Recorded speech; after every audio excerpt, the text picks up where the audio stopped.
Praise lord అందరికీ. దేవుని ప్రశస్త నామానికి మహిమ కలుగును గాక. దేవుడి రోజు మనకు బయలుపరిచిన వాక్యం ద్వారా మాట్లాడుకుందాం.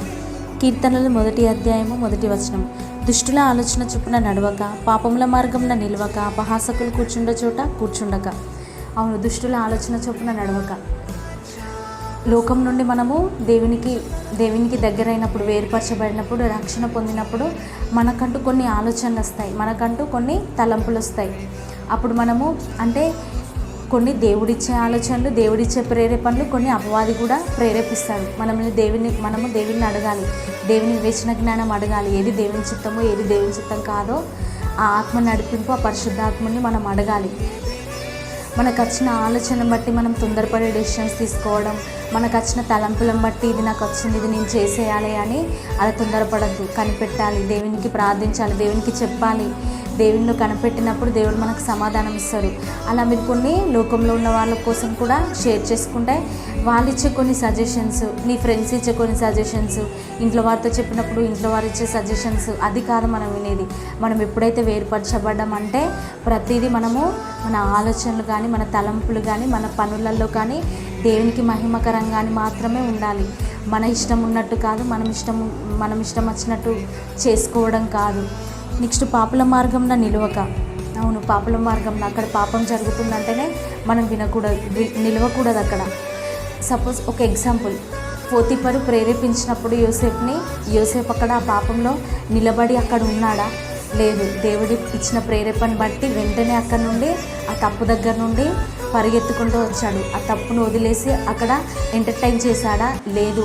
అక్కడ ఆ తప్పు, ఇది నా దేవునికి మహిమకరం కాదు, ఇది నేను చేస్తే తప్పు అని ఆ ప్రేరేపణ వల్ల అతను అక్కడి నుండి వచ్చాడు, పోతీఫర్ నుండి బయటికి వచ్చేసాడు.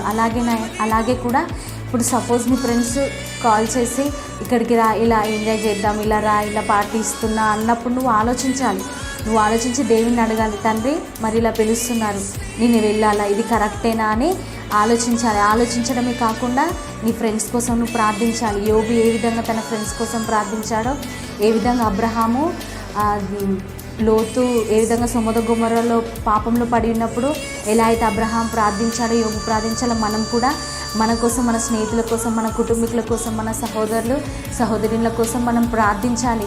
వాళ్ళు పాపంలో ఉండడమే కాకుండా మనం అలాంటి వాటికి ఎంకరేజ్ చేయొద్దు. మనం వాళ్ళకి ఎంకరేజ్ చేసి ఎంటర్టైన్ చేయకూడదు. వాళ్ళ కోసం ప్రార్థించినప్పుడు దేవుడు ఎలాగైతే లోతుని బయటికి తీసుకొచ్చాడో, పాపం నుండి దూతకి ఆజ్ఞాపించి బయటికి తీసుకొచ్చాడో, మనకిచ్చిన ఆ ప్రేరేపణ దేవుడు మనకి ఆ ప్రార్థించే కృపనిచ్చాడు. కాబట్టి మనం ప్రార్థించినప్పుడు కూడా మన ఇంట్లో వాళ్ళు కానీ, మన స్నేహితులు కానీ, మన పక్కవారు కానీ ప్రతి ఒక్కరిని దేవుడు విడిపిస్తాడు. అలా పాపంలో ఉండకుండా మనము ఎలా బయటపడాలని ఆలోచించాలి. కానీ పాపంలో వెళ్ళి వాళ్ళను మనం మార్చే విధంగా ఉండాలి, కానీ మనం మారిపోయే విధంగా ఎంత మాత్రము ఉండకూడదు. అపహాసకులు కూర్చుండ చోట కూర్చుండక అంటే దేవుడు మనల్ని వన్స్ రక్షించాక, మనం రక్షింపబడ్డాక మనము ఇక లోకం వారితో కానీ, ఇలాంటి సమయంలో కానీ మనం వ్యర్థంగా మన సమయాన్ని ఉపయోగించి అవ్యర్థమైన మాటలకి, అవ్యర్థమైన ఆలోచనలకి, వాళ్ళు చెప్పే ఆలోచనలకి, వాళ్ళు చేసే చేష్టలకి, అల్లరితో కూడిన ఆటపాటలని ఇలా మనము ఇన్వాల్వ్ కాకూడదు. లోకానికి వేరుపరచబడ్డాక దేవునికి కంప్లీట్గా మనము సమర్పించుకోవాలి. అలా సమయం వచ్చినా కూడా మనము దేవునికి ఇచ్చుకోవాలి సమయాన్ని. సో ఈ వాక్యమంతటిలో దేవుడు మనకి ఏం తెలియజేశాడు? మనము పాపం చేయకుండా, ఎలా పాపంలో పడకుండా కాపాడాలో దేవుడు మనతో మాట్లాడుతున్నాడు. వ్యర్థమైనవి మాట్లాడకుండా దేవునికి నచ్చిన జీవితం మనం జీవించాలి. చదివిన వాక్యం దేవుడు మన హృదయంలో ఫలింపచేయుగాక. ఆమేన్.